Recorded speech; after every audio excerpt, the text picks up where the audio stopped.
Okay, in this video we're going to multiply some decimals, and the first thing that we need to know about decimals is a little bit of vocabulary. Okay, as you can see here on your page, the product of multiplication problem is the answer. So when I say what's the product, I'm asking for the answer of a multiplication problem. Okay, so I don't even have to say multiply these two numbers if I ask you for the product of 4 and 5. I mean, I want you to multiply 4 times 5, and I want you to tell me it's 20. Okay, so here's the example. 3 times 2 is equal to 6. And 3 and the 2, they both are called factors. You may have to know these other two words for the STAR test if they ask you for it. So don't say I didn't tell you, I did tell you. So there you go. But anyways, here is the steps about multiplying fractions. Here's the main important thing. The first thing you need to do is you need to multiply as whole numbers. We need to make sure that we understand these have to be looked at as whole numbers. Even though they're decimals, pretend that there is no decimal. Don't align the decimal. We do not need to align that decimal anymore. That was only for adding and subtracting. For multiplying, you can forget about the decimal. Okay. Once you multiply, then you can count the decimal places in the factors, okay, and then you gotta move that many decimal places in the product. And the last thing you have to do is, again, like adding and subtracting, just to make sure we have the right answer, we have to verify our answer using estimation. Okay, so we're gonna estimate some numbers, and we're gonna see if our answer makes sense. Okay, so here we go. Let's look at the first example. So the first number is 43 and 2/10, and we're going to multiply that times 8 and 2/10. Now remember, the step said do not align the decimal.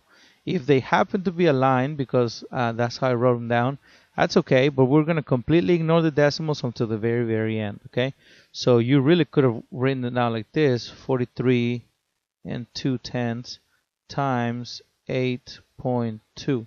You could have done that. It doesn't really matter how you write it, but I'm going to write it like this because I have my numbers aligned right here, and I can like it to be a little bit aligned like that. So, but you don't have to. Here's the thing: 2 times 2 is what we're going to multiply first. So this 2 times this 2, that's going to give us 4. And then 2 times 3 is going to give us 6. Okay, so I'm multiplying right now, multiplying by this 2 right here. Okay, so make sure you understand. 2 times 4, now it's 8. So there's my 8. I'm going to multiply by this 8 right here. So 8 times 2 is going to give me 16. But since the 8 is on this little square right here on my grid paper, my 6 for the 16, I'm going to put it right underneath, aligned with that 8. Okay, make sure you keep those numbers aligned. Here you can put a placeholder. You can put an X, you can put a 0. I'm putting it as a dashed line right now, so you can see that you can put it there, but you don't have to put it there. You can just leave it blank. It's up to you, however you feel most comfortable. I always like to put a 0 there so that I know that there's a placeholder there. But you don't have to. You can just leave it blank, or you can put an X if it makes you feel better. Now let's talk about this 6. I put the 6 down here, but remember to carry the 1, because the answer from 8 times 2 was 16. So I'm going to put the 1 up here, and 8 times 3 is 24. Okay, so now that I have 24, the 1 that I carry is still sitting up here. So 8 times 3 is 24, plus 1 is 25. So I'm going to put the 5 here, and I'm going to carry the 2 on the next number that I'm going to multiply by. So I'm going to multiply 4 times 8, or 8 times 4, which is the same answer, 32, plus the 2 that I carried. That's going to give me 34. Finally, I'm going to add these two numbers together to get my final answer. So 4 plus nothing, or 4 plus 0, is 4. 6 plus 6 is 12. There's my 2, and I'm going to carry the 1. And 1 plus 8 is 9, and 9 plus 5 is 14. So there's my 4, carry the 1. 1 plus 4 is 5, and finally bring down my 3.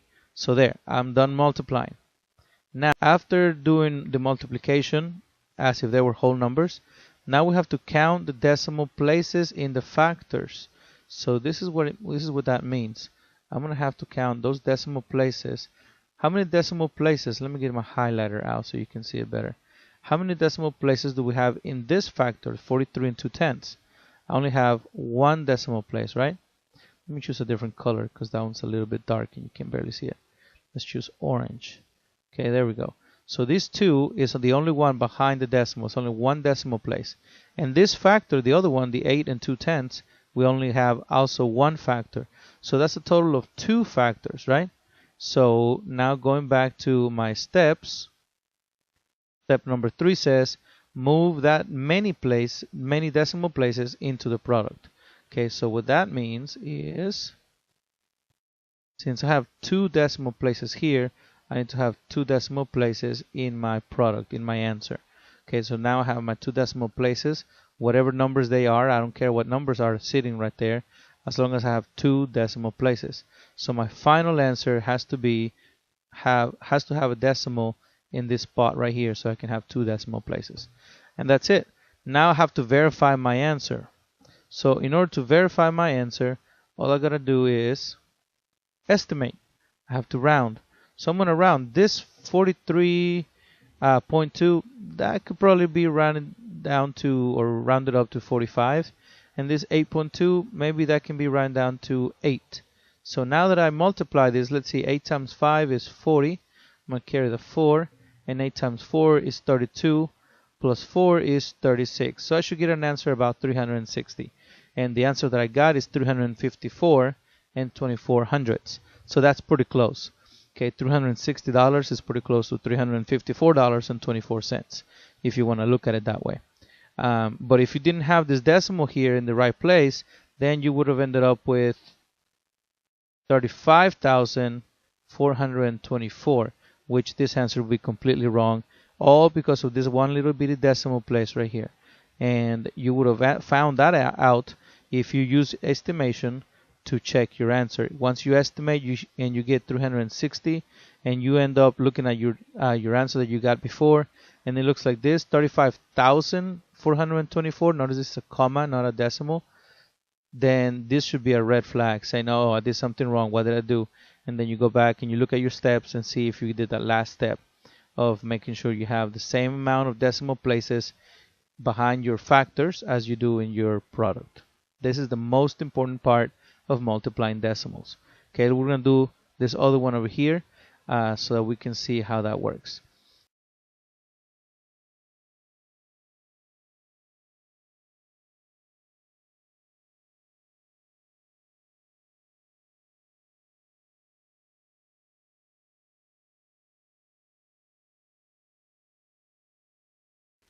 So now I'm finished with my multiplication. Here's the most important part when we multiply decimals. Remember, you have to count the decimal places in your factors. There's 1, 2 in this factor. So what I want you to do every time, and I want to do this with you, and every single time that I multiply something out for you on the board or in class, on the projector screen, in the document camera, I'm going to model this for you this way. I'm going to actually circle or underline the numbers. Here I'm highlighting, but I'm going to underline the numbers that are behind the decimal, and that's 2 in this case. So I'm going to write a 2 and I'm going to circle it so I know exactly how many are right here. And then right here, I'm going to use my highlighter and I'm going to underline for you. So there's 1, 2, 3 decimal places in that factor. That was the 0, the 4, and the 5. Okay, so in this case, it's going to be 3, and 2 plus 3 is going to give me 5. So at the very, very end, on my answer, they better be 5 decimal places in my answer. So let's do that. This is going to be behind the decimal. That one is 2. That one is 2. That's 3. Then there's 4. And then there's going to be one more right here. So my decimal place has to be sitting right here. There is no option. It has to be right here. If it's somewhere else, it's wrong. Now there's nothing right here. So we can fill in a 0 and we're done. Okay. So here's how we're going to do this problem right quick. You can write it as 0.01215, or you can actually put a 0 in front of that decimal. You don't have to, but you can. It's just proper mathematical notation to do that. Okay, so you can write it down like this, and this is your final answer, and you're done. Okay, so don't forget to do those steps. The most important one is to make sure you know where to put your decimal in your product, in the answer to your multiplication. All right, so then let's clear that right quick. And let's go to, there's these two more that you're going to have to do by yourself. Follow the same examples, and I'll set you up on this last two word problems, and then you can finish them for homework, okay? So let's see, Dominique wanted to buy some video games. He decided to purchase 3 games that were each priced at $59.50. How much did Dominique spend in all? Well, on this one right here, all you have to do is, if one game is $59.50 and he's buying 3 games, to find out how much he's going to spend in all 3 games, you can add $59.50 plus $59.50 plus $59.50. But that's repeated addition, and the shortcut of that is multiplication. So instead of doing that, and because we're working on multiplying decimals in this video, I'm not going to add, I'm going to multiply that number times 3. So when you finish that, you should end up with your answer. Remember to verify your answer. This can round up to $60. So if you multiply 3 times 60, 3 times 6 is 18, right? And 3 times 0 is 0. So your answer should be somewhere about $180. And if it's not, then you know that you did something wrong. You might want to go back and look at that decimal. Okay, so now let me set you up for the last one, and then we'll be done. Okay, now this one I use my name and my wife's name. Fatima is my wife, so, and if you say it in English, it's Fatima. So Fatima and Sammy are going to the movies with 4 other friends. If each movie ticket costs $8.95, will they have enough money for all of them to see the movie if they only have $50?